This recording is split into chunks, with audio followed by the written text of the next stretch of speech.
Right, so let's take a quick look here, Mike, at the index page itself. So this image right here with text, this is always going to be a bit of a pain in the neck.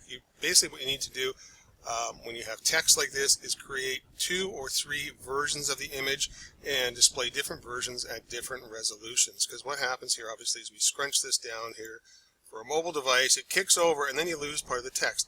Well, what we need to do is we need to display a different image for mobile at different sizes right here. So the first thing I'm going to suggest we do is we take this image here and then we create a different version of it for mobile, and then we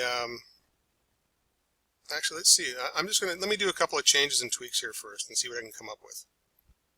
Okay, I made some modifications to your style sheet now that I know what size image and sort of proportions we're looking at here. And I didn't do this by default because this is under very specific circumstances and would have to sort of be modified on a person-by-person basis, which is hard to do, obviously. But now we have this, you see the image scales, right, to the size of the device, so a little bit more white space on your phone. But then you get up to the boom, so you get into this sort of right below, larger phone, laptop thing, then it scales nicely so you can actually read it. And I'm going to leave it like this and post the responsive.css back up to the server. You can just download the responsive.css, and then you can use it from there. And basically all it does is it allows, I've modified the Nevo slider here. I've changed some of the properties of it so that it does that particular scaling. Like I said, it works in certain circumstances, but I needed to know the height of the image and how much text is in there in order to get it proportionate to what it would really be over here. Okay.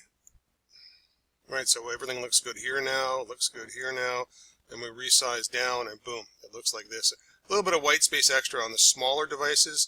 This is more the size of the phone. This is kind of the average, so you can go right up to here and then right down to here. And then but the image itself, which is the most important part, shows right there.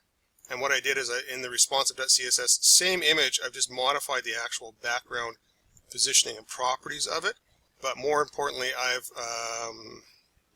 changed the height here from a 160 to 300, so that way you get more of the visible image.